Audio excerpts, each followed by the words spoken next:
नमस्कार. या व्हिडिओमध्ये मी तुमचं स्वागत करतो. आज आपण या ठिकाणी मागणी ही संकल्पना समजून घेऊ.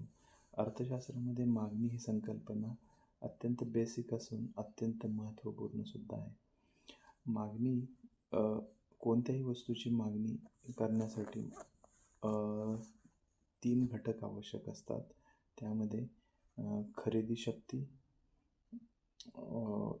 त्यानंतर खरेदी करण्याची इच्छा आणि हा व्यवहार पूर्ण करण्यासाठी त्या व्यक्तीकडे वेळ उपलब्ध असला पाहिजे. म्हणजेच willing to pay, desire to pay and time for transaction.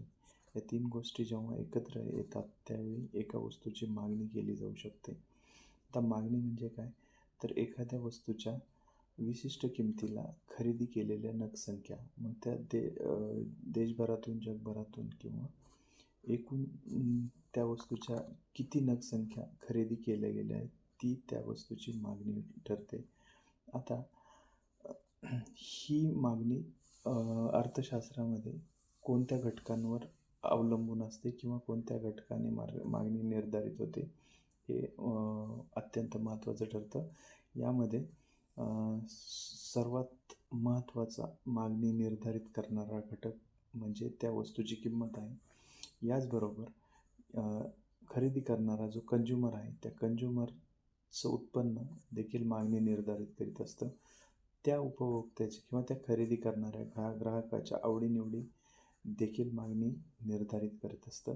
म्हणजे मागणी ही डिपेंडंट व्हेरिएबल जर मानलं तर इंडिपेंडंट व्हेरिएबल काय आहेत?